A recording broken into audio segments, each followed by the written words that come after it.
नमस्कार। जय हिंद, जय भारत।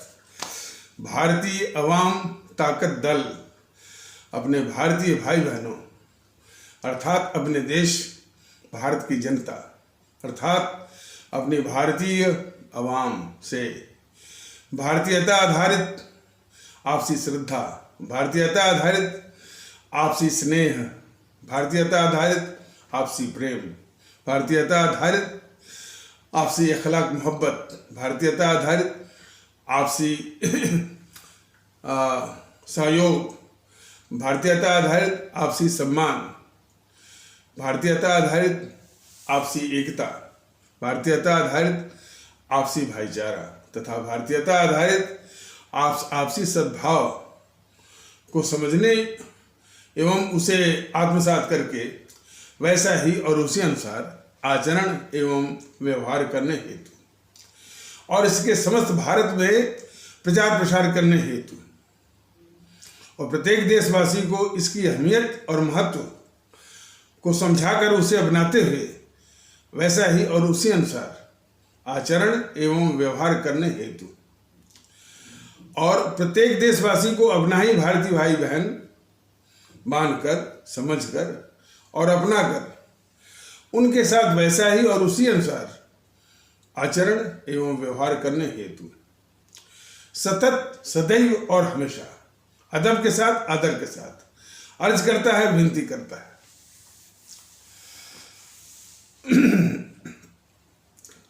कुछ लोग कह रहे थे कि ये जो जेएनपीसी का राहुल है वो शायद रामलीला मैदान से वो मैंने हिंदू सनातन में दो विभाजन की बात करता है, एक शैव की, एक वैष्णव की। हमारे हिंदू सनातन में कई जो उपासना पद्धति है और अलग अलग जो उपासना पद्धति है, तो कुछ लोग हमारे प्रभु विष्णु को की उपासना करते हैं, कुछ प्रभु भोले शंकर की करते हैं, माता दुर्गा की भी करते हैं, ब्रह्मदेव की भी करते हैं। तो उपासना पद्धति है और वो कुल मिलाकर के जो हमारे हिंदू सनातन की वो मन समुच्चय एक ही है। हिंदू सनातन में कई इस प्रकार के ईश्वरीय शक्तियां हैं। नहीं, ईश्वरीय शक्ति तो एक ही है, उसके रूप अलग अलग हैं। और जहाँ तक ईश्वरीय शक्ति का जो सवाल है, हिंदू सनातन तो ये मानता है कि भाई ईश्वरीय शक्ति सिर्फ वही नहीं है जो कि जिसकी पूजा जो है वो हिंदू सनातन के मानने वाले करते हैं। ये शक्ति और रूपों में भी है। अब जैसे इस्लाम आस्था आया तो उसने अपने ईश्वरीय शक्ति के रूप में अल्लाह या खुदा को देखा। ईसाई पंथ आया, वो गॉड को देखा। बाद में सिख पंथ आया तो वो वाहिगुरु को देखा। तो ईश्वरीय शक्ति तो एक ही है, अलग अलग रूपों में, अलग अलग परिस्थितियों में वो अपना जो है रूप लेकर आती है। तो इसमें जो विभाजन करने वाली बात तो है, तो ये तो जेएनपीसी ही ऐसी देश की अभिशाप जो तंजीम है वही कर सकती है। इसका चरित्र के विषय में वो बीजेपी वाले इसके चरित्र को भले ढके। देखिए, एक बात है कि अब ये एक जो भारतीय जनता पार्टी के जो सिखाए पढ़ाए आते हैं लोग और भारतीय अवाम ताकत दल के पदाधिकारी से बात करने के लिए, वो उनका अब वो उनको उनके नेता ये सिखाते हैं कि जेएनपीसी की बात की जाती है, वामपंथियों की बात की जाती है, तो वो उनको क्यों लपेटते हैं? उनको क्यों लपेटते हैं? वो लपेटने वाली बात नहीं है। देश को जानना चाहिए और भारतीय जनता पार्टी को भी जानना चाहिए और उसको मालूम भी है। वो लिपटा हुआ है, वो खुद इस बात का जवाब दे कि जेएनपीसी के इतने नेता कैसे वो एकोमोडेट कर रही है।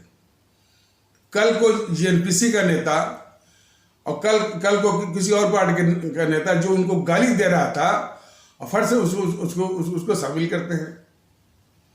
तो वो मैंने लपेटने वाली बात नहीं है, वो खुद लिपटे हुए हैं।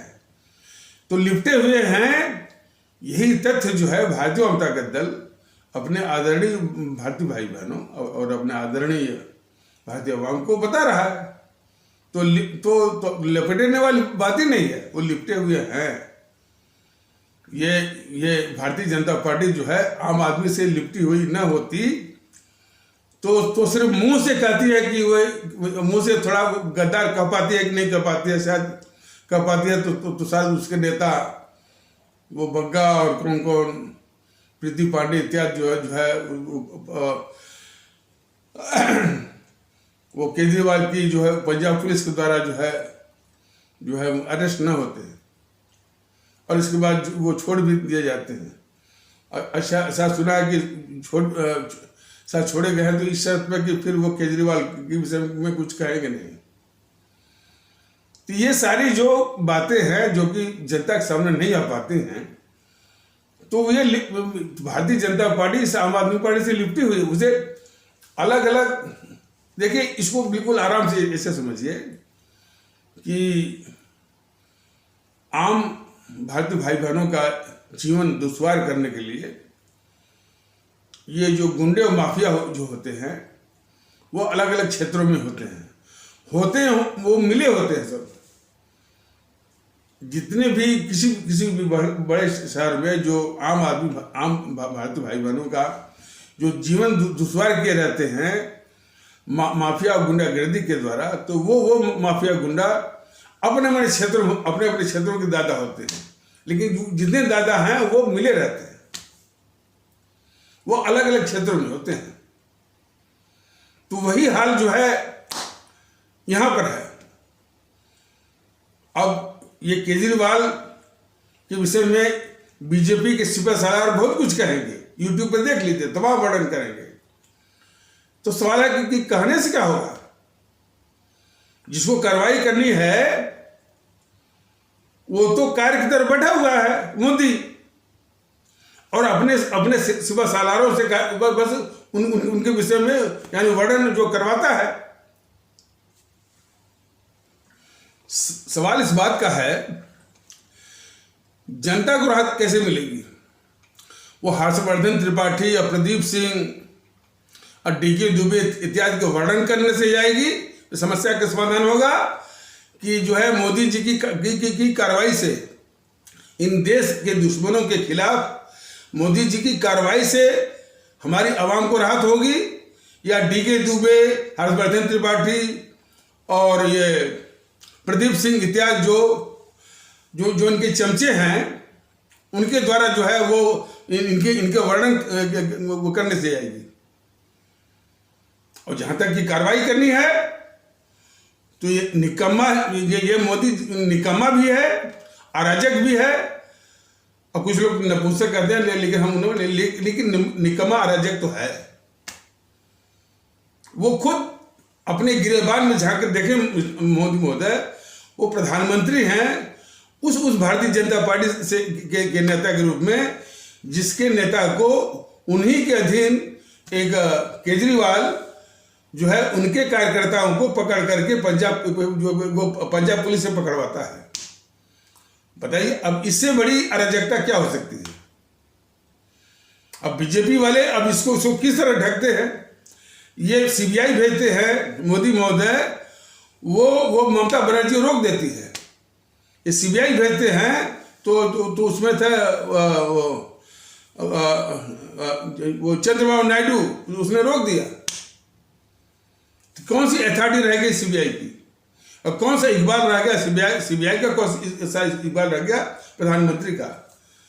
और बीजेपी वाले ये भी नहीं सोचते हैं कि जिन मुख्यमंत्रियों को भारतीय संविधान के अनुशासन में रहते हुए और जो मुख्यमंत्री और प्रधानमंत्री की जो मर्यादा है उसका सम्मान करते हुए कम से कम जो है उन मर्यादाओं के अंदर उनको रहना चाहिए, और वो गाली दे वो मुख्यमंत्री गाली देते हैं इस मोदी को। और और ये गाली सुनते हैं।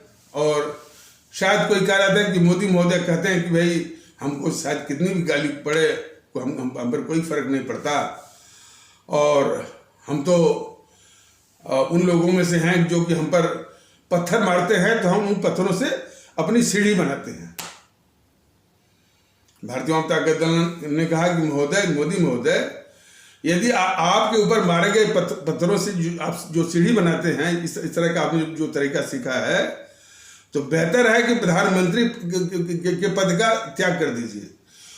इस प्रधानमंत्री पद का की प्रतिष्ठा जो आपने गिराया है, उसके इकबाल को जो तबाह किया है, तो कम से कम उसको प्रधानमंत्री के पद को बख्श दीजिए आप। और जो आपको जो पत्थर मारता है, जो आप सीढ़ी बनाते हैं, वो प्रयोग अपने अपने व्यक्तिगत जीवन में करिए। लेकिन भारत देश का जो प्रधानमंत्री है, उसकी एक गरिमा है, उसका एक इकबाल है, उसका एक वो प्रतिष्ठा है।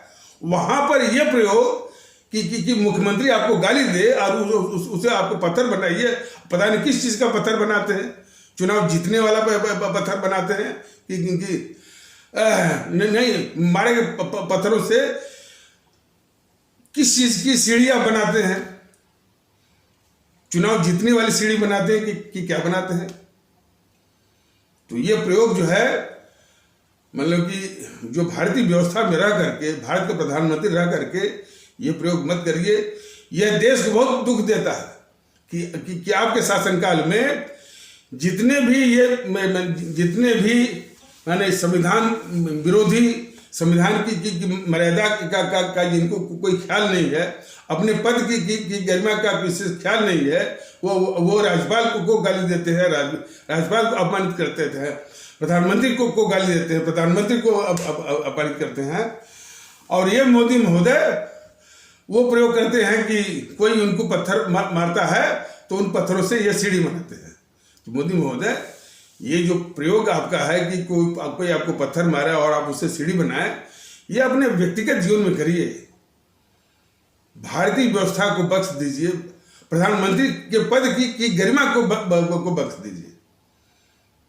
आपने तबाह कर दिया है जो है प्रधानमंत्री जो है पद के इकबाल को और प्रतिष्ठा उसी गरिमा को, और ये नाकाबिले बर्दाश्त। कोरोना पीरियड में ये सब उल्टे आरोप लगा रहे थे और आपकी एक बात नहीं मान रहे थे। अमरिंदर सिंह की सरकार ने जो होता है एक वो इंजेक्शन, अब नाम उसका भूल रहा है, करोड़ों की संख्या में वो नहरों में वो फेंका हुआ मिला।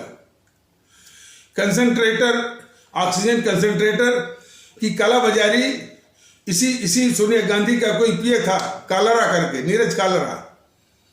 कुछ नहीं किया आपने, और आपकी एक बात सुनने को तैयार न तो ममता बनर्जी थी, न तो उद्धव ठाकरे था। उल्टे वो ये सब आप पर आरोप लगाते रहे। और उनके चमचे पत्रकार जो है वो सिर्फ उत्तर प्रदेश में लाशें गिनवाते रहे, जो है वो योगी के खिलाफ। कितनी लाशें गिरवा दिया ये उद्धव ठाकरे, वो नहीं। ये केजरीवाल ने हमारे गरीब भारतीय भाई बहनों को दिल्ली के बाहर निकाल दिया, वो भी कोरोना पीरियड। ये सब बातें कैसे आप भूल जाते हैं?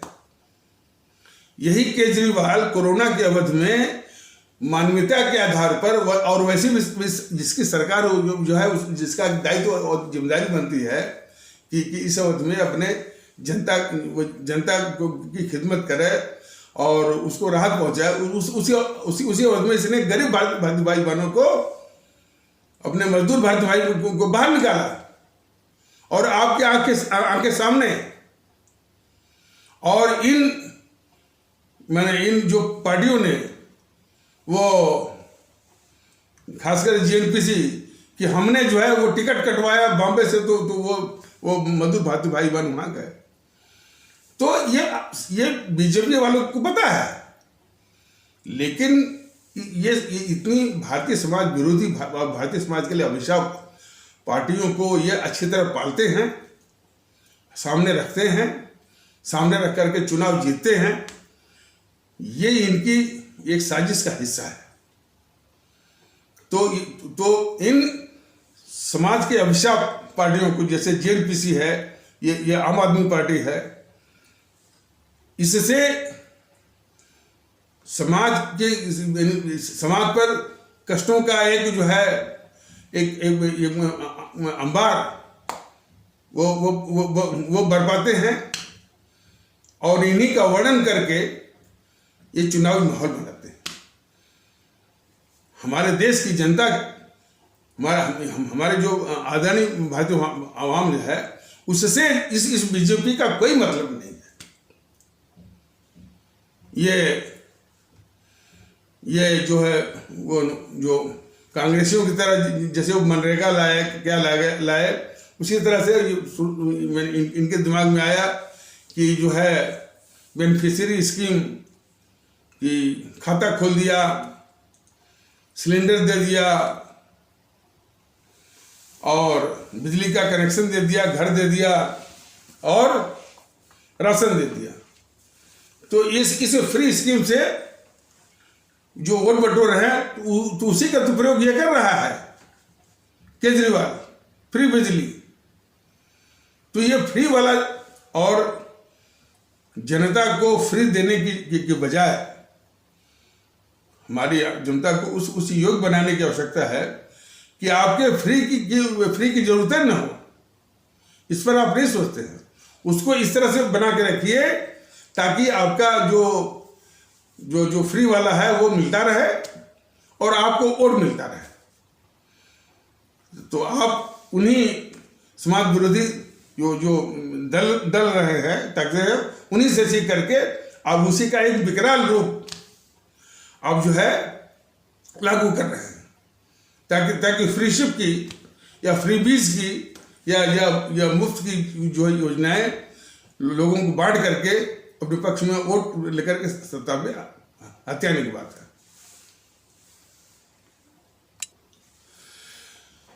जो देश विरोधी चरित्र है इसका, केजरीवाल का, और देश के खिलाफ इस तरह से बातें जो करता है,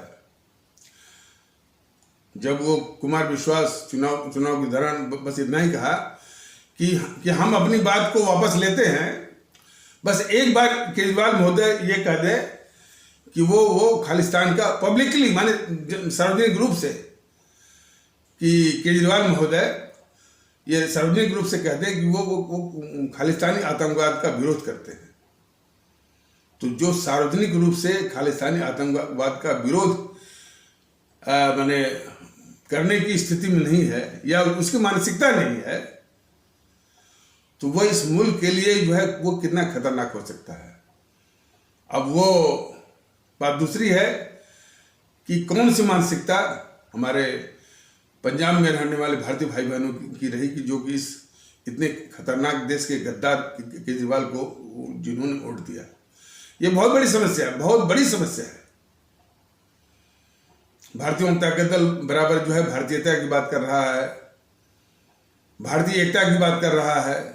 आप भारतीय हैं उसके आधार पर जो है एकता स्थापित करने की बात कर रहा है। काफी लोग ये महसूस भी कर रहे हैं कि भाई इस देश में ये भारत राष्ट्र को कायम रहना है तो भारतीयता को आना मस्ट है, आना जो है बहुत जरूरी है, अनिवार्य है। और उसी बीच में ये केजरीवाल जैसे गद्दारों को हमारे और कभी दिल्ली के लोग और कभी दिल्ली के हमारे भारतीय भाई बहन और कभी पंजाब के भारतीय भाई बहन इसको वोट कर रहे हैं। यही मानसिकता ही जो है लगभग सभी समस्याओं की जड़ है और इस मानसिकता को तोड़ना ही होगा।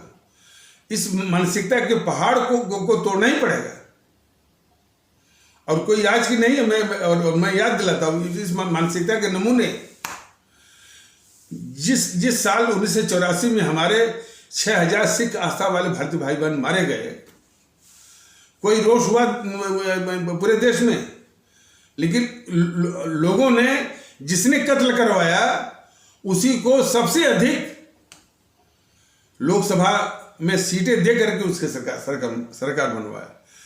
जो इस तरह की मानसिकता चल रही है, जो अलग अलग समयों में अलग अलग अपना जो है ये अपने देश पर कलंक थोप रही है, लगा रही है, इस मानसिकता को ध्वस्त करना होगा। कैसे कि जो जेएनपीसी हमारे सिख आस्था वाले भारतीय भाई बहनों का कत्ल करवाती है, सरेआम कत्ल करवाती है, और लोग उसको सबसे अधिक लोकसभा का सीट दे करके जो है वो सरकार बनवाते हैं। और तो और जो भुक्तभोगी हमारे सिख आस्था वाले भारतीय भाई बहन, वो भी कांग्रेस को वोट करते हैं। इन सवालों का सब छोड़ करके इन सवालों का जवाब बाय इंट्रोस्पेक्शन व आत्मनिरीक्षण के द्वारा आपको करना होगा। और कुछ वैसे ही जो जिसने देश को बंटवाया हो 1947 में, और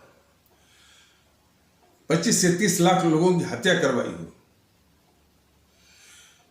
और 3 करोड़ से ऊपर लोगों के घर उजाड़े हों, वो भी विदेशी ताकतों के मंसूबों को पूरा करने के लिए। उस पार्टी को हमारे देश के लोगों ने 60-70 साल तक जो है वो शासन में बिठाया। तो ये मानसिकता मैंने सिर्फ क्वेश्चनेबल नहीं है, ये सारी समस्याओं की जड़ है। ये भारतीय जनता दल अपने आदरणीय भारतीय भाई बहनों से कहता है कि इसमें घबराने वाली बात नहीं है। ये इस मानसिकता इस मानसिकता की खोज करके और आपस में उनमें बहस करके, ब्रेन स्टॉर्मिंग करके इस मानसिकता को तोड़ना पड़ेगा। और उसी के चलते उन्हीं से सीख लेकर के जो समाज में आते हैं कि तिलक तराजू और तलवार इनको मारो जूते 4, उनको भी वोट मिलता है। देखिए ना, तो इस तरह से जो समाज में विध्वंस फैलाने वाले, समाज में नफरत वो फैलाने वाले को जो वोट मिल रहा है, यह सबसे बड़ा कलंक है। इस कलंक को कौन मिटाएगा और कब तक हम इसको भुगतेंगे, सवाल इस बात का है।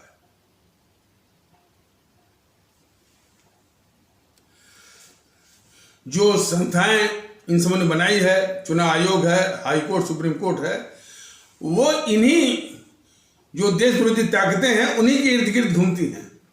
उनके बाहर इनकी मानसिकता काम करती ही नहीं है। कोई भी जातिवादी काम कर दे, जातिवादी वो हिंसा वाली बात। अरे 1984 में जब इसी जेएनपीसी ने नरसंहार करवाया, तो कोई भी संस्था, चाहे हाई कोर्ट हो, सुप्रीम कोर्ट हो, उसने संज्ञान लिया? नहीं लिया ना। चुनाव आयोग ने उसी जेएनपीसी की मान्यता वो रद्द की? नहीं की ना।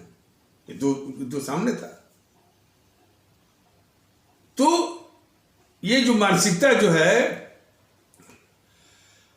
माने देश के दुश्मनों को वोट करना और देश के दुश्मनों की पहचान न होना, ये मैं समझता हूं कि ये काफी समस्याओं की जड़ है। और ये मानसिकता कोई आज से नहीं, मैंने बहुत पहले से है। और ये याद दिलाती है सन 1757 जो प्लासी का युद्ध हुआ था। किसके बीच में? जो ईस्ट इंडिया कंपनी और नवाब सिराजुद्दौला। वो युद्ध है, उसका परिणाम लोगों की आंख खोलने वाला है, लोगों को आईना दिखाने वाला है। और लगभग वैसी ही मानसिकता आज है देश के दुश्मनों को मानसिकता जो है वो समर्थन दे रही है, और वही शक्तियां जो है हम पर जो है कहर बरपा रही हैं। तो जरा गौर करिए, जो प्लासी का युद्ध जो कि 1757 में हुआ था, उसमें जो क्लाइव था ईस्ट इंडिया कंपनी की ओर से, उसके बाद सेना नहीं थी, उसने अपने ब्रिटेन के आकाओं से को चिट्ठी उठी लिखा कि हमको ये जो नवाब की रियासत है उसको जीतना है, और इस नवाब की रियासत को जीतते ही ईस्ट इंडिया कंपनी का पांव जो है भारत में जम जाएगा, और वहीं से विस्तार भी संभव है, मुमकिन है। तो इनके जो बॉसेस थे या आका लोग थे इंग्लैंड में, कहा कि भाई अब यहाँ से सेना होना नहीं जाएगी, वहीं पर कुछ उपाय करो। तो उस क्लाइव ने क्या किया, अब देखिए मिर्जाफर था नहीं का, मिर्जाफर जो है उस ईस्ट इंडिया कंपनी के लालच में जो है वो ईस्ट इंडिया कंपनी से मिल गया। उसने लालच दिया कि भाई यदि इसको अपने नवाब को सिराजुद्दौला को हटा दोगे तो मैं तुमको नवाब वो बना दूंगा, बस। तो दुश्मन ईस्ट इंडिया कंपनी से मिर्जाफर जाके मिल जाता है और पूछता है कि करना क्या होगा। क्या तुमको कुछ नहीं करना होगा। प्लासी के मैदान में जो नवाब सिराजुद्दौला की जो 18,000 सेना है, उस सेना का हमारी जो सेना मात्र 300 है, उसके आगे उस सेना का आत्मसमर्पण सरेंडर करवा दो। जरा फिर से जरा सुनिए मतलब कि ईस्ट इंडिया कंपनी की महज 300 सैनिकों के आगे नवाब सिराजुद्दौला जो बंगाल के नवाब थे, उनकी 18,000 सेना को का सरेंडर, आत्मसमर्पण इसने करवाया। उन्हीं का जो गद्दार सेनापति था मिर्जाफर। और यही नहीं, इस दृश्य को, प्लासी के दृश्य को 1 लाख लोग देख रहे थे। यदि 1 लाख लोगों में यदि ये मानसिकता होती कि ये क्लाइव हमारे देश का दुश्मन है, इस क्लाइव से ये गद्दार मिर्जाफर जाके मिल गया है, तो हमारे देश के लोग वहीं पर क्लाइव को, मिर्जाफर को और उसके 3 सैनिकों को वहीं पर बारह नारा कर दिए होते। यही सवाल पूछ रहा है भारतीय जनता दल। 1 लाख लोग जो तमाशा देख रहे थे, उनकी क्या थी मानसिकता। उनके नजरों में ईस्ट इंडिया कंपनी का क्लाइव दोस्त लगा, और चूंकि ये मुसलमान थे, मैंने ये जो है नवाब सिराजुद्दौला, तो एक मुसलमान की रियासत जा रही तो जाए। इसीलिए देश के दुश्मनों को पहचानने में, हमारे समाज के दुश्मनों को पहचानने में बड़ी भूल हो रही है। और फिर उसकी राजधानी कहाँ थी? मुर्शिदाबाद थी। वहां से कम 50 किलोमीटर पड़ती थी जो प्लासी के युद्ध के मैदान से। वो जो जुलूस निकला, उस जुलूस में भारत के लोग शामिल थे। क्लाइव के विजय जुलूस माने कि जो रियासत गिरी, और जो विजय जुलूस में भारत के लोग शामिल थे। भारतीय जनता दल के यही पूछना है और इशारा करना है कि उस मानसिकता में कमी आई? नहीं आई।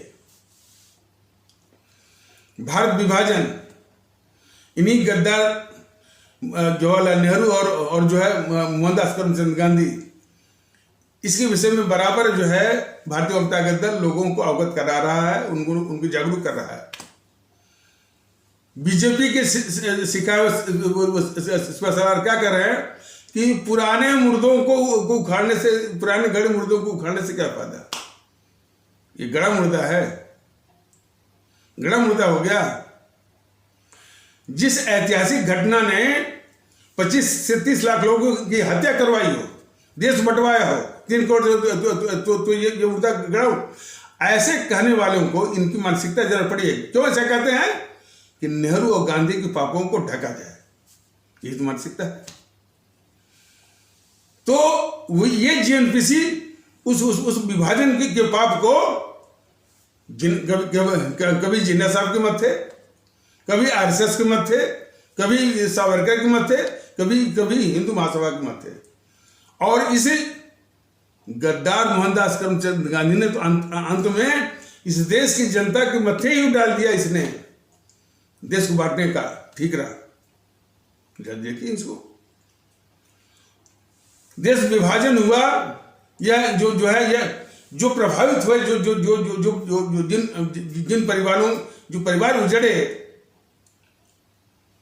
और जिनकी हत्याएं हुई, उनके प्रति कितने लोगों की संवेदना हुई। संवेदना हुई भी तो ऐसी हुई कि हमारे हिंदुओं की, हमारे मुसलमानों की ये संवेदना हुई, लेकिन हमारे भारतीय भाई बहनों की जाने गई कितने लोगों ने बोला? नहीं बोला ना। तो जब तक ये होगा कि हमारे हिंदू, हमारे मुस्लिम, तब तक देश में देशभक्ति नहीं आ सकती।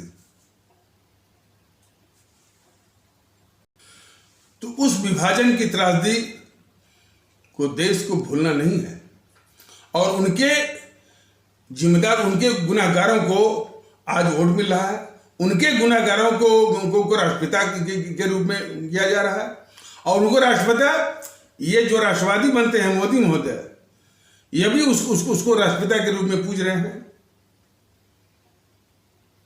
यही तो मानसिकता है। अब ये भी आप सुनते होंगे, कभी आरएसएस वाला बोलता है और कट्टरवादी जो हिंदू सनातन आस्था वाले भारतीय भाई बहनों के तबके के लोग कहते हैं यह विभाजन इनकम्प्लीट है। जरा इनकी आज हम कुछ मानसिकता पर ही आपको समझा रहे हैं। अब आपके आरएसएस के लोग और कुछ कट्टरवादी हिंदू सनातन के, वो कहेंगे ये विभाजन इनकम्प्लीट है, मतलब कि सभी हमारे इस्लाम आस्था वाले भारतीय भाई बहनों को इस भारत से नहीं भगाया गया। उनका कहने का मतलब यही था। भारत के विभाजन को जस्टिफाई कर रहे हैं, जिससे ये देश दुखी हो गया कि विभाजन नहीं होना चाहिए था, हर हालत में नहीं होना चाहिए। उसका विरोध भी हुआ था और कई इस्लाम आस्था वाले भारतीय भाई बहनों ने उसका विरोध भी किया। खान अब्दुल गफ्फार खान जो कि नॉर्थ वेस्ट फ्रंटियर प्रोविंस के थे, NWFP के थे, वो उसी कांग्रेस के समिति में रो पड़े बेचारे। ये मालूम नहीं सबों को है। कुछ सनकी, कुछ जो है कट्टरवादी, कुछ जो वो अतिवादी तत्वों का बहाना लेकर के जो मैंने उनका एक बहाना सामने रख करके जो देश बांटने का जो मंसूबा जो मैंने भारत विरोधी जो ताकतें थे, अंतर्राष्ट्रीय ताकतें, उनके मंसूबों को पूरा ये देश के दोनों गद्दार जवाहरलाल नेहरू और मोहनदास करमचंद गांधी कर रहे थे। इसको जो है कुछ अतिवादी, कट्टरवादी, सनकी या समाज विरोधी भी आप कह सकते हैं, भारत विरोधी तत्वों को आगे दिखा करके इन सबों ने एक तो सत्ता हथियाने का मंसूबा पूरा किया, और भारत विरोधी जो अंतर्राष्ट्रीय ताकतें उनके मंसूबों को पूरा किया देश को बांटने का। और उसमें सबसे यदि ब्लंडर हुआ है, ब्लंडर की ये जिन्ना साहब ने जब पूरे देश पूरे भारत के प्रधानमंत्री पद का दावा किया था, और जनता भी उनको चाहती थी उसमें 47 में नेहरू की अपेक्षा, तो भारत के एक टुकड़े पर कैसे सहमत हो गए, कैसे चुप हो गए, ये उनकी बहुत बड़ी भूल थी, वो बहुत बड़ा ब्लंडर था। और इसी ब्लंडर के चलते ही तो जो है इन जेएनपीसी वालों ने देश बांटने का भी ठिकरा उनके मत्थे में मार दिया। यही कारण था। यदि वो पाकिस्तान के टुकड़े पर चुप न रहे होते तो उनका स्टैंड कि भारत के प्रधानमंत्री की पूरी पात्रता रखते थे उस समय, सबसे बड़ी माकूल और उपयुक्त उम्मीदवार थे भारत के प्रधानमंत्री के रूप में, यह बात उनकी स्थापित रहती। लेकिन उसके एक टुकड़े पर जो मान गए, सारी बातें जो है वो ध्वस्त हो गई।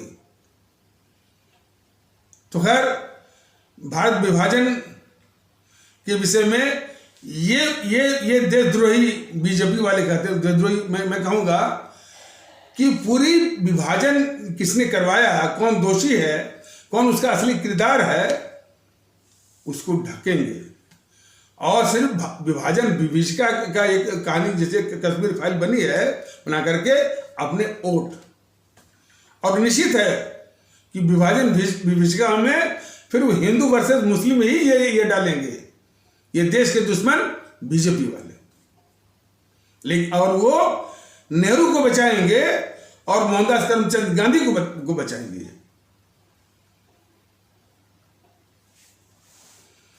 और भारतीय जनता दल के भारतीय एकता के जवाब में जब इनके पास कोई जवाब नहीं होता है तो भारतीय जनता पार्टी वाले अपने छोटे भाइयों को सिखाकर ये भेजते हैं कि इससे सनातन खतरे में है। जरा इनका तर्क देखिए, भारतीय एकता से सनातन खतरे में है। जो भारतीय एकता की मुहिम जो भारतीय जनता दल चला रहा है, उसको भारतीय जनता पार्टी वाले जो राष्ट्रवाद का मुखौटा पहने हुए हैं, देशभक्ति का मुखौटा पहने हुए हैं, वो कह रहे हैं कि भारतीय एकता से सनातन खतरे में है।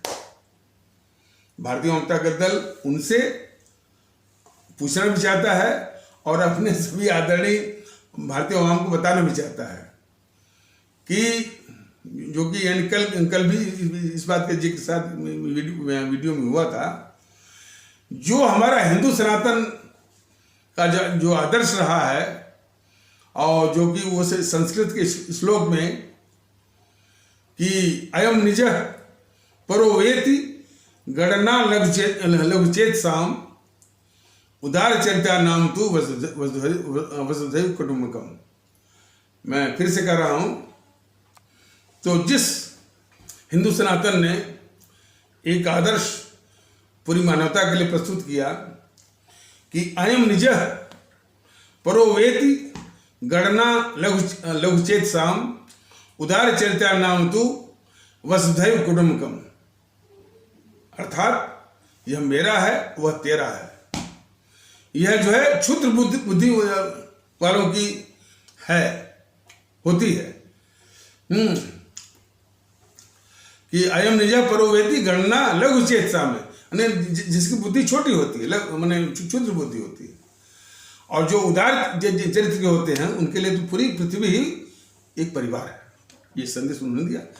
तो वसुधैव कुटुंबकम का जिस पंथ ने नारा दिया हो, उस पंथ का प्रवर्तक या उस पंथ के रक्षक, उस पंथ के मसीहा का दम्भ भरने वाले आज कह रहे हैं कि भारतीय एकता से उनको खतरा है, वो सनातन को खतरा है। चलो देखिए, ये ऐसे लोग हमारे हिंदू सनातन के प्रतिनिधि हो नहीं सकते। ये उनकी पात्रता है ही नहीं। ये सत्ता के कीड़े हैं, सत्ता पर कैसे काबिज रहें इसी की गणित वो लगाते रहते हैं। ये हमारे जो इतना महान हमारा हिंदू सनातन है उसके प्रतिनिधि ये लोग हैं ही नहीं। ये हमारे सभी भारतीय भाई बहन बहुत अच्छी तरह से जान लें। और भी बताया गया कि जब ये मोहम्मद बिन कासिम जो कि 712 में वो आक्रमणकारी आया था, इस्लाम उसके पहले आया हुआ है। और इसी भारत के लोगों ने उनको अपनी अपनी आस्था का अनुसरण करने के लिए मस्जिदें बनाई हुई हैं, खास करके केरल में, गुजरात में आज भी वो विद्यमान है। मोहम्मद बिन कासिम के पहले चूंकि लोग व्यापार करते थे ना अरब से, तो तब से इस्लाम आया हुआ है और यहाँ के लोग साथ साथ में रहना तभी से सीखा है। जो बताते हैं कि जो आक्रमणकारी मोहम्मद बिन कासिम या जिन्होंने पूरे अफगानिस्तान को, ईरान को मैंने तबाह करके वो अपना राज स्थापित किया और उसको इस्लाम का नाम दिया, तो आज भी तो वही चीज है। आतंकवाद फैलाते हैं, नरसंहार करते हैं और इस्लाम को चिपकाते हैं उससे। तो इसको समझिए ना, हमारे इसी इस्लाम आस्था वाले भारतीय भाई बहन में कितने ऐसे हैं कि अमन पसंद है, लेकिन आप हमेशा ये देश को दिलाते हैं कि ये जो है ईरान को तबाह कर दिए, अफगानिस्तान को तबाह कर दिए, मारकाट मचाए, इसी रूप में आप पेश करते हैं। ऐसे पेश तो भारतीय जनता दल बता रहा है ना कि ईरान को तबाह करके जो है उसको पूरा जो है अपना साम्राज्य स्थापित कर लिया और तमाम इस तरह के कट्टरवादियों का वो साम्राज्य हो गया, अफगानिस्तान हो गया। वो इस्लाम है ही नहीं, वो इस्लाम नहीं है। इस्लाम हमेशा शांति का एक संदेश है और उसमें भी काफी वो अंतर्द्वंद हैं। जिन्होंने शांति का रास्ता अपनाया वो कई कुर्बानियों के शिकार हुए।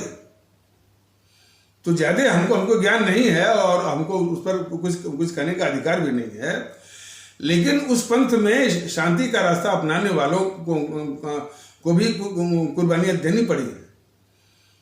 तो इस बात का सम्मान करते हुए बस कि जो शांतिप्रिय वाला जो पोर्शन है और जिसको अपनाने के लिए जो है काफी हमारे यहाँ लोग हैं, और तो उसका सम्मान किया जाना चाहिए।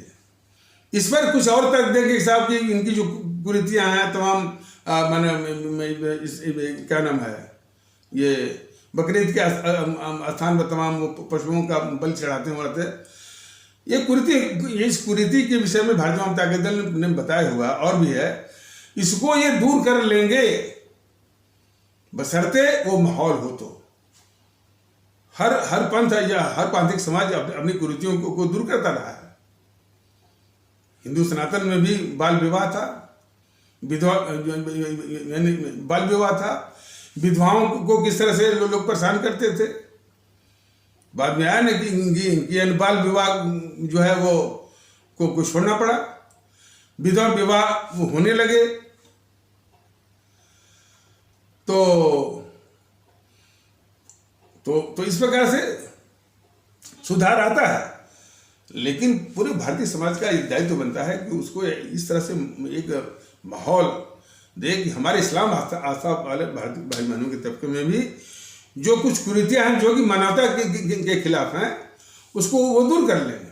दो दिन का जिक्र जो है भारतीय जनता दल ने कहा कि भाई जो पशु बलि है, जो आपका बकरीद के असर पर इसको देखिए, हलाला भी एक जो है अमानवीय है, काफिर शब्द पड़ा हुआ उसमें जो कि एकता की अवधारणा में बाधक है। इस तरह की तमाम बातें हैं, वो दूर कर लेंगे, हमको यकीन है। लेकिन वैसा माहौल तो इस समय हर छोटी छोटी बात पर नफरत फैलाने का वो ये मौका ढूंढते हैं। तो कहां से ये माहौल आ गया कि अपनी कुरीत को दूर करेंगे, वो करेंगे।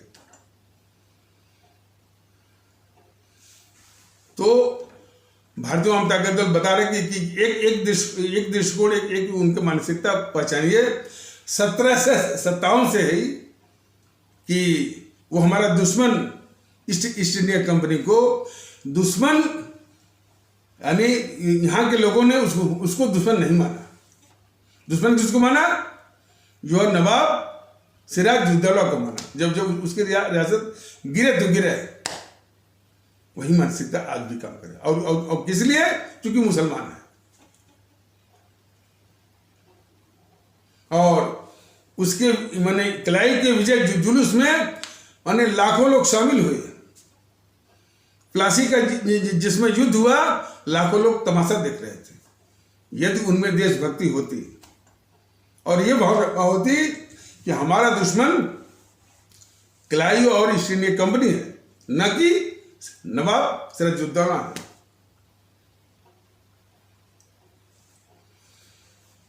तो उसी समय हमारे 1 लाख लोग जो है, वो जो गद्दार मीर जाफर था, अब क्लाइव था, उसकी और 300 सेना थे, सबका इलाज वो कर दिए होते।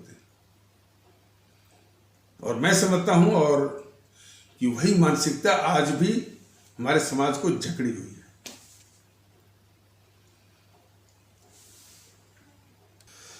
तो हमने तो बताया था कि एक पांडे जी थे, कहते कहते ये कह दिए कि अंग्रेज आए ठीक रहा, कम से कम मुगलों के शासन का अंत हो गया।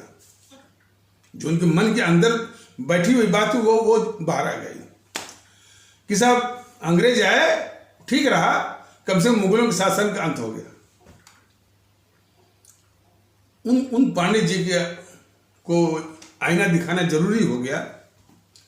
हमने कहा पांडे जी जरा ये बताइए, एक पांडे जी जो आप हैं ऐसा कर रहे हैं, एक पांडे और था, उसका नाम था मंगल पांडे। वह जिन अंग्रेजों का स्वागत कर रहे हैं, उन्हीं अंग्रेजों के खिलाफ वो इस देश के लिए कुर्बान हो गया।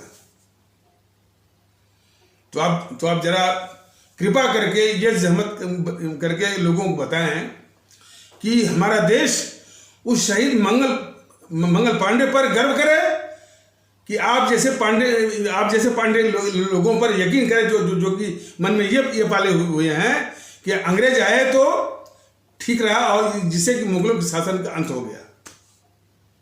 जवाब नहीं बना।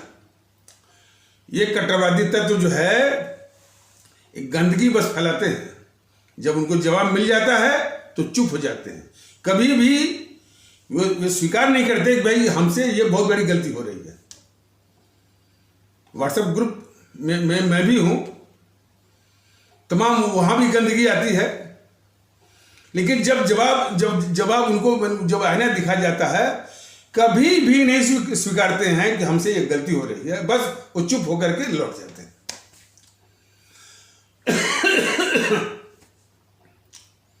ये मानसिकता, इसी मानसिकता के कारण देश के दुश्मनों को पहचानना मुश्किल हो गया है। अब केजरीवाल को जो देश का गद्दार है, गद्दारी कर रहा है, क्यों उसको वोट मिल रहा है? एक एक आदमी से हमारे एक एक भारतीय भाई बहन से पूछना पड़ेगा। और भारतीय जनता दल ने योजना बनाई है कि हर एक भारतीय भाई बहन से व्यक्तिगत रूप से पूछेगा, लेकिन पूछने के पहले ये जानना भी जरूरी है कि जब आप पूछेंगे शायद मैंने इस तरह का, तो बोलना कि अरे साहब हम तो मैंने बिल्कुल जो एक तो बोलें कि साहब सब तो चोर हैं कि किसको वोट दें फलान देगा, सब तो चोर हैं। यदि आप मानते हैं तो मैंने क्या बताया था, नोटा, लेकिन नोटा का प्रतिशत वो 4-5% से कम नहीं चलेगा। 4-5% डालेंगे तो चुनाव आयोग बैठा उसको खा जाएगा। चुनाव आयोग ने जो इस मशीन में देश के खिलाफ गद्दारी की है कि थोड़े से यदि उसमें पड़ेगा उसमें नोटा तो उसको खा जाएगा, वो बांट देगा। वो नोटा का प्रतिशत जो है यदि 80-90 पड़ता, जो कि मैंने बोला था, जो कि नहीं पड़ता तब असर आता। तो सभी चोर हैं या करके कम चोर को वोट देना, यह भी देश के साथ बहुत बड़ी नाइंसाफी है।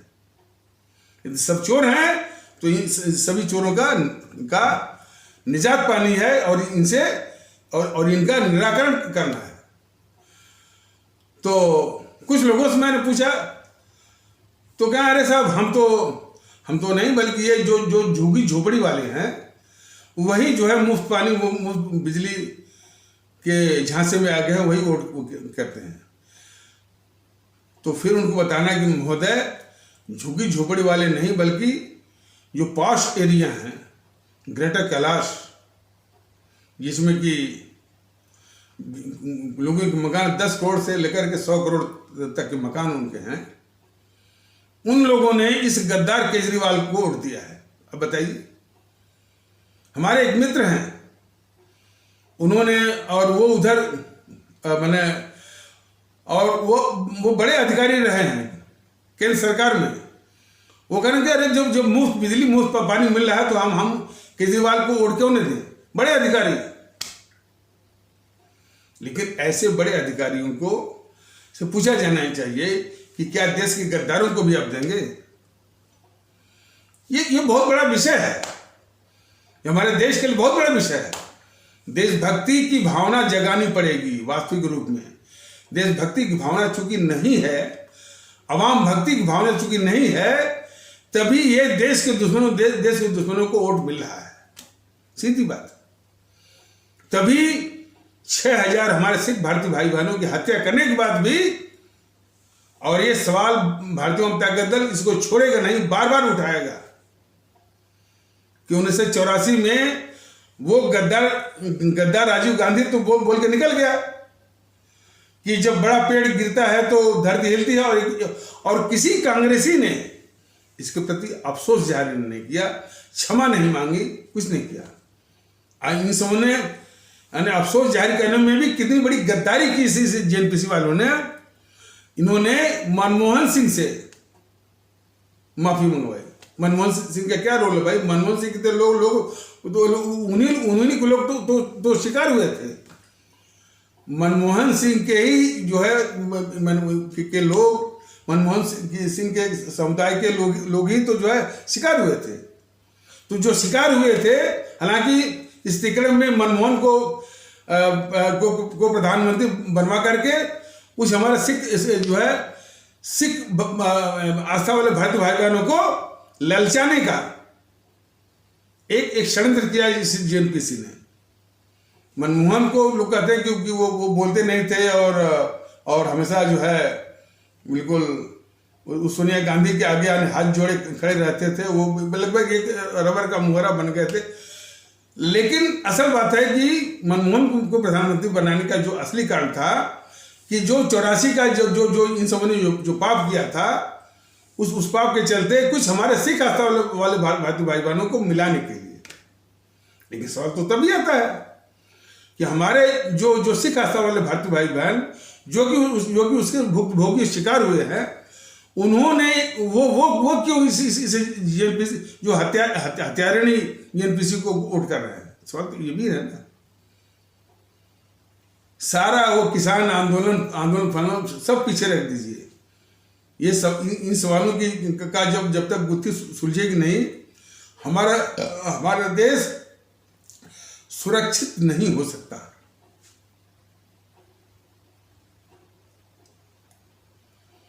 तो भारत विभाजन की बात चल रही थी, तो ऐसी मानसिकता तमाम तो हम बोलते रहते हैं कि ये विभाजन इनकम्प्लीट है। इनकम्प्लीट मतलब कि अभी भी कुछ मुसलमान पड़े हुए हैं जिनको बाहर या पाकिस्तान जो है भेज देना चाहिए, उनकी ये मंशा है। तो जहां पर ये मानसिकता है तो आपको देश के गद्दारों को वोट देना, देश के दुश्मनों को वोट देना कोई आश्चर्य की बात नहीं है। लेकिन भारतीय जनता दल इन बातों से जरा भी हताश नहीं है। इस तरह की बीमारी हमारे भारतीय मानसिकता में डूबी हुई है, उसको निकालने का पूरी कटिबद्धता भारतीय जनता दल में है और वो निकाल के रहेगा। निकाल करके पूरे देश, पूरे भारत के लोग जो हमारे 138 करोड़ या 140 करोड़, उनमें भारतीयता का भाव जगा करके देश के दुश्मनों की पहचान की क्षमता लाएगा। ये विषय। और जब इस तरह के सवाल करेगा तो ये नफरत फैलाने वाले जो है कोई जवाब नहीं बनेगा इनको। ये तो पक्का अनुभव है कि जितनी गंदगी जो फैलाते हैं, जैसे वो कहा कि कोई अधिकारी था कि हम तो इसलिए वोट करते हैं कि हमको मुफ्त बिजली मुफ्त पानी मिलता है। वो अधिकारी था बहुत बड़ा। लेकिन जब उसे यह सवाल किया जाएगा कि महोदय आप पढ़े लिखे हैं तो क्या देश के गद्दारों को भी वोट देंगे? इस तरह से उनके दिमाग को झकझोरना पड़ेगा। सही बात जो है लानी पड़ेगी। लेकिन ये काम बड़ा कठिन है। हम नहीं कहते कि ये काम बड़ा आसान है। इसीलिए तो भारतीय आवाम ताकत दल और विशेष करके मैं अपने भारतीय भाई बहनों से ये निवेदन करता हूं, खास करके उन लोगों से, वो कहते हैं कि यदि ये भारतीय आवाम ताकत दल सत्ता में आ गया तो यदि वगैरह मत लगाइए ना। सिर्फ एसपी सिंह के भरोसे या कुछ लोगों के भरोसे से काम नहीं चलेगा। सभी लोग जब तक उसी भावना और उसी क्या कहते हैं हिंदी में उत्कटता, शार्पनेस ऑफ क्या करने की इमोशन, उत्कटता के साथ नहीं रहेंगे, इस समस्या ये जो इतनी गहरी और जड़ पकड़ी हुई है और अंदर घुसी हुई है, उसका समाधान नहीं आ सकता। तो इस तरह का जो है, इसको हल्के रूप में कहना कि यदि भारतीय जनता दल सत्ता में आ गया, इस तरह की बात मत सोचिए। यदि निजात पानी है इन देश विरोधी ताकतों से, तो भारतीय जनता दल के हाथ में सत्ता का उपकरण आपको देना पड़ेगा। और कैसे देना पड़ेगा? ऐसे न कह करके यदि ये सत्ता में आदमी नहीं भाई इसको लाने के लिए क्या आपके जो है क्या कर सकते हैं वो करिए ना, चर्चा चलाइए। जितने आलतू फालतू बातों में डिस्कशन होता होगा, पान की दुकान पर, चाय की दुकान पर, घर पर, या कोई इस तरह से चौपाल भी लगता है, चर्चा इसी की कि आज देशभक्ति की जरूरत है, भारतीयता की जरूरत है, भारतीयता आधारित देशभक्ति की जरूरत है। इसलिए भारतीय आवाम का आना बहुत जरूरी है। ये चलेगी। लेकिन सिर्फ यहीं तक कर देंगे कि भाई यदि ये आ गई तो माने बिल्कुल एक हसीन ख्वाब के रूप में, ऐसे काम नहीं चलेगा। पूरी की पूरी प्रतिबद्धता के साथ इसकी विचारधारा को, इसकी बात को आगे बढ़ाना होगा और जन जन के दिमाग में ये बैठाना पड़ेगा। आज भारत के कोने कोने में बातें आ रही हैं, लेकिन वो स्पोरेडिक छिटपुट है। वो सभी के हृदय में ये बैठ जाना जरूरी है कि इस देश की सारी समस्याओं का निदान जो है वो भारतीयता में है। और भारतीयता के दृष्टिकोण से ही आप देखेंगे, तब आपको ये जो नकली राष्ट्रवादी हैं ये देश के दुश्मन दिखेंगे। जेएनपीसी भी देश के दुश्मन दिखेगी, ये भी दुश्मन देखेंगे। तो कभी भी इन दुश्मनों को तो कम से कम वोट तो नहीं है आप करेंगे। लेकिन वो कब संभव होगा? भारतीयता आधारित देशभक्ति, भारतीयता आधारित अवाम परस्ती। तब आपको दिखेगा कि ये नकली जो राष्ट्रवादी जो है बीजेपी वाले इस मुल्क के लिए कितने खतरनाक। वो तो अभी से कहना शुरू कर दिए हैं। कुछ कहते हैं वो एकता के कुत्ते कहते हैं, भारतीय जनता दल को बोलते हैं एकता के कुत्ते। हालांकि ये बात कहे वो रिकॉर्ड तो नहीं हुई, लेकिन कहते हैं। और भारतीय एकता से उनके सनातन को खतरा हो गया है। खैर मनाइए कि कोई इस्लाम आस्था वाले भारतीय भाई बहनों के तबके से ये बात नहीं आई कि भारतीय जनता दल की एकता से जो भारतीय जनता दल जो भारतीय एकता की मुहिम चला रहा है, उससे जो है वो इस्लाम को खतरा हो गया है, या ईसाई पंथ को खतरा हो गया है, या सिख पंथ को खतरा हो गया। लेकिन ये जो नकली जो है वो सनातनी है, ये कह रहे हैं यार इनको खतरा हो गया है। हमारे देश के लोग बीजेपी वाले जो है राष्ट्रभक्त हो नहीं सकते। मोदी जी वो देशभक्त हो नहीं सकते, सत्ता के कीड़े हैं, तिकड़ में बिठाते हैं। जरा देखिए ना, जितने भी सिपह सालार पत्रकार इस जीएनपीसी के हैं और जितने भी सिपह सालार पत्रकार या चालुकार पत्रकार इस बीजेपी के हैं, सिर्फ सत्ता कैसे हासिल की जाए, सत्ता पर कैसे कायम रहा जाए और सत्ता पर जो है अधिक से अधिक टाइम पर कायम रहे, इसी का तिकड़ में बिठाते हैं। कभी भी वो हमारी आवाम की बात नहीं करते, आवाम की समस्याओं के विषय में नहीं बात करते हैं, देश कैसे महफूज रहेगा इसकी भी बात नहीं करते। तो कितनी बड़े ये देश के गद्दार हैं, देश के घातक दुश्मन हैं ये पत्रकार गिरोह। एक जीएनपीसी वाला है ना, इसमें कि आपका बताया तो गया था, लेकिन फिर भी जान लीजिए, वो आशुतोष जिसका कि सत्य हिंदी करके उसका वो यूट्यूब चैनल है, उसी पर ये घातक गद्दार देश के मुकेश कुमार, अमरीश कुमार, आलोक जोशी, अशोक वानखेड़े, शरद प्रधान और छुटभैया कुछ आते हैं, वो शीतल प्रसाद सिंह, एनके सिंह, कौन वो राजेंद्र तिवारी, अरविंद त्रिपाठी, कौन वो श्रवण गर्ग, तमाम छुटभैया किस्म के। लेकिन ये देश के बहुत बड़े गद्दार हैं और उसी में आएगा राहुल कमल, अजीत अंजुम, उर्मिलेश और शेखर गुप्त और अरफा खानम, राणा अयूब और आपका वो ये करण थापर, अभिसार शर्मा, पुण्य प्रसन्न वाजपेयी। तो इनकी संख्या करीब जो है 40-41 के आसपास है।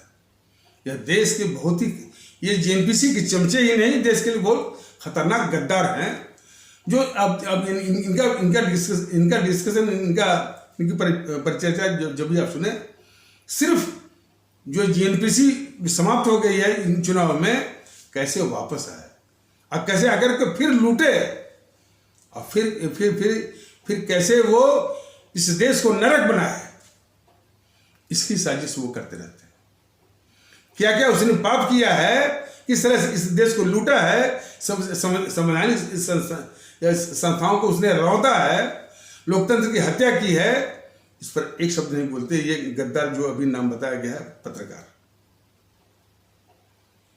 और उसी प्रकार जो बीजेपी के सिपह सालार पत्रकार हैं, वो तमाम वर्णन करेंगे, सोनिया गांधी का करेंगे, केजरीवाल का करेंगे, कुछ पत्रकारों का तो नाम नहीं लेते हैं, सिर्फ उनका वर्णन।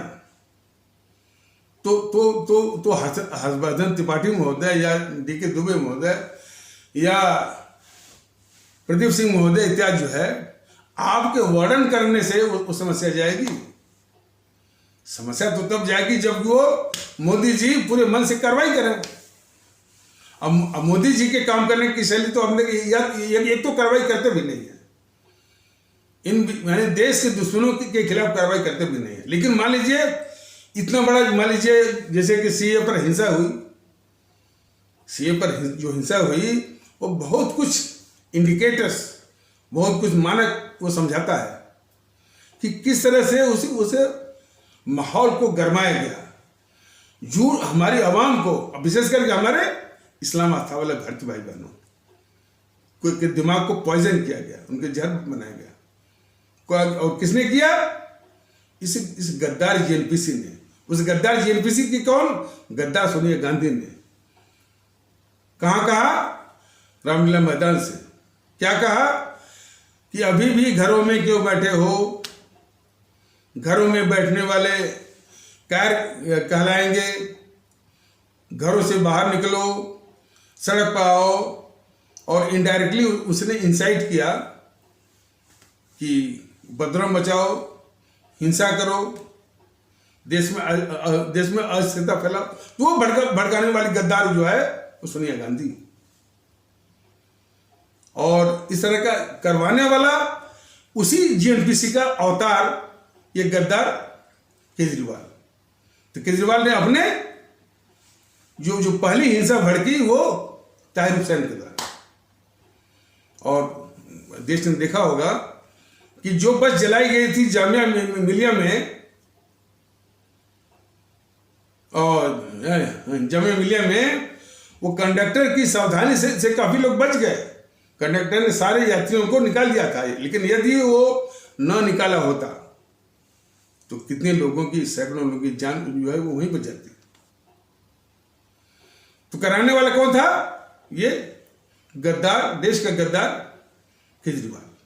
भड़काने वाली गद्दार सोनिया गांधी। तो पहला जो दौर था, इस गद्दार केजरीवाल ने अपने एक एजेंट किसे करवाया? अमानतुल्लाह से। दूसरी बार जब फिर भड़की तो इसी गद्दार केजरीवाल का एक एजेंट ताहिर हुसैन, और बड़ी जघन्य हत्या किया था। खास करके जो शर्मा था आईबी का कर्मचारी, 4 से 50 से अधिक चाकुओं के द्वारा उसको खींच करके, ये सारा कुछ केजरीवाल ने अपने ताहिर हुसैन से करवाया। हालांकि वो नाटक बहुत है, क्योंकि इसके बाद उस पार्टी से निकाल दिया। अब कौन निकाल दिया, कब ले लिया, ये कौन देखता है? अमानतुल्लाह को कब निकाल दिया, कब फिर ले लिया, ये तो इनका चलता रहता है। लेकिन वो केजरीवाल ने अपने इन एजेंटों से दोनों दौर में, दोनों फेजेस में, पहले फेज में अमानतुल्लाह से और दूसरे फेज में ये ताहिर हुसैन से। अब देखिए मोदी जी क्या करते हैं। जो असली किरदार है हिंसा को भड़काने वाला, उस सोनिया गांधी को, और भड़काने में ये भी आगे था जो राहुल गांधी और प्रियंका गांधी थी, इन तीनों को बचा रहे हैं। जिसने हिंसा करवाई उस केजरीवाल को भी बचा रहे हैं। कार्रवाई के नाम पर सिर्फ जो छोटे किस्म के किरदार हैं, अमानतुल्लाह और ताहिर हुसैन को लटका रहे हैं। लटका करके मीडिया, इस गद्दार मीडिया को दे देते हैं। अब वही उसको बार बार उसको चला रहा है। इतने बड़े गद्दार हैं मोदी जी और बीजेपी वाले कि कोई भी अपराध हो, एक तो कार्रवाई करते ही नहीं है, और करते भी हैं तो बड़े जो मगरमच्छ हैं उसकी रक्षा करेंगे, और छोटी मछली को लटका करके अपने वो सरे लूटेंगे। इतने बड़े गद्दार हैं ये मोदी महोदय, जरा से समझिए ना। ये मोदी महोदय को मालूम था कि जो कृषि कानून के विरोध में जो किसान आंदोलन था, वह सिर्फ किसान आंदोलन का मुखौटा भरा था। अच्छा, मैं थोड़ा सा इसमें और भी जोड़ना था। तो ये मैंने बताया था कि, और इस बात को वो लोग मानते भी हैं कि हमारे इस्लाम आस्था वाले भारतीय भाई बहनों का जो तबका है, उसकी विशेषता कह लीजिए या उसकी एक अस्थायी रूप से परमानेंट कमजोरी, वीकनेस है कि ये देश के दुश्मनों, खास करके जीएनपीसी और वाम दलों और इत्यादि के झूठ और अफवाह का सबसे पहले और सबसे अधिक शिकार होता है। इस समस्या का भी वो निराकरण करना होगा। ये इस समस्या के चलते भी देश के दुश्मनों की पहचान नहीं हो रही है। देश के दुश्मनों को वोट मिल रहा है इसी के कारण। किसी कारण कि हमारे इस्लाम आस्था वाले भारतीय भाई बहनों का तबका हमारे देश के दुश्मनों के द्वारा फैलाए गए झूठ और अफवाह का सबसे पहले और सबसे अधिक शिकार होता है, और उनके दिमाग में जहर, खासकर देखा ना कि हमारे इस्लाम आस्था वाले भारतीय भाई बहनों की माताओं और बहनों के मासूम उनके जो विचार थे उनमें जहर भर करके शाहीन बाग में बिठा दिया। जब कुछ नहीं होता ना भाई, कुछ नहीं तो महिलाओं को बिठा दो। और शाहीन बाग का जो ट्रैफिक का रास्ता था सबसे इंपॉर्टेंट और सबसे मार्मिक था, क्रूशल था वो। इसीलिए तो वो परेशानी खड़ी हो भी गई। लोग माने जिनका रास्ता मुश्किल से 5 मिनट था 2-2 घंटे घूम के जा रहे थे। और उस शहीद बाग में हमारी माताओं, हमारे इस्लाम माता वाले तबके की माताओं और बहनों के दिमाग में इन सबों ने जहर भर करके बिठा दिया। और ये देश विरोधी ताकतें, खास करके जेएनपीसी, वामदल, और इसी जेएनपीसी ने एक तंजीम बनवाई है पीएफआई। जरा इस बात को समझिए, वास्तव में ये एपिसोड कुछ लंबा होने की संभावना है, लेकिन शायद मैं नहीं करूँगा। तो इस जेएनपीसी ने पीएफआई एक संगठन बना है, और ये संगठन उसी जेएनपीसी का ही एक उपभाग है, उसी का एडेंडम है, जो हमारे इस्लाम आस्था वाले भारतीय भाई बहनों में कट्टरवाद जो है वो पैदा करता है पीएफआई, और उसी के सहयोगी सिमी है। ये दोनों उसी जेएनपीसी के ही हैं। यही तो समझने की बात है। ये जितने सनातन आस्था वाले भारतीय भाई बहनों के जो तबके के जो कट्टरवादी हैं, कभी भी पीएफआई की बात नहीं करते हैं, कभी भी सिमी की बात नहीं करते हैं, कभी ये नहीं कहते कि पीएफआई सिमी जो है जेएनपीसी के ही अंग हैं। वो सिर्फ हमारे पूरे इस्लाम आस्था वाले भारतीय भाई बहनों पर ही वो निशाना बनाते हैं। यही तो इस देश का सबसे बड़ा दुखड़ा है, और काफी समस्याओं की जड़ है ये। तो इन बातों का की जानकारी, इन बातों का इल्म होना बहुत जरूरी है कि कौन सी ऐसी मानसिकता है जो कि हमारे देश के गद्दारों को वोट दे रही है। इसका समाधान ढूंढना पड़ेगा, और वही ढूंढने के लिए भारतीय जनता दल आज भारतीयता के माहौल को स्थापित करने के लिए जी जान से लगी हुई है। तो और उम्मीद करती कि हमारे सभी 138 करोड़ भारतीय भाई बहन वो भी जी जान से लग करके भारतीयता के माहौल को बनाएं, और भारतीयता के माहौल बनाएंगे, उसके साथ दृष्टिकोण बनाएंगे, तभी जाकर के देश के दुश्मनों को आप अच्छी तरह पहचान पाएंगे, और इनको वोट देने के बजाय आप उनको लात मार करके देश के बाहर भगा देंगे। ये मेरा विश्वास है।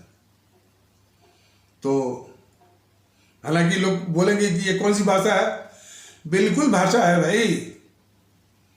जो खालिस्तान का समर्थन करता हो, जिसके खालिस्तान के से कनेक्शन आते हों, और जो भारत तेरे टुकड़े होंगे, इंशाअल्लाह भारत की बर्बादी तक जंग जारी रहेगी, उस घोर गद्दार कन्हैया कुमार के साथ जो खड़ा होता है केजरीवाल, उसको वोट देना कितना, माने कितनी बड़ी गद्दारी तो है ही, और कितना दुखदायी है। तो जागृति जो है उसे भारतीयता को उस असर की इस गद्दार केजरीवाल को सभी 138 करोड़ भारतीय भाई इसको गद्दार माने, तभी वोट देना तो जरूर तो दूर की, जिसमें जागृति आ गई, ये खुद भाग जाएगा, देश छोड़ देगा, ये राहुल भी छोड़ देगा। तो भारतीयता बहुत जरूरी है। सभी लोग जो है, हमारे देश के लोग भारतीयता के आधार पर एकता, भाईचारा, अखलाक, मोहब्बत, सद्भाव, देशभक्ति, राष्ट्रभक्ति, जनभक्ति, सभी कुछ स्थापित करनी है भारतीयता के आधार पर। तो इन्हीं आवश्यक शब्दों के साथ इस आवश्यक परिचर्चा को यहीं पर विराम दिया जाता है। तब तक के लिए नमस्कार, जय हिंद, जय भारत।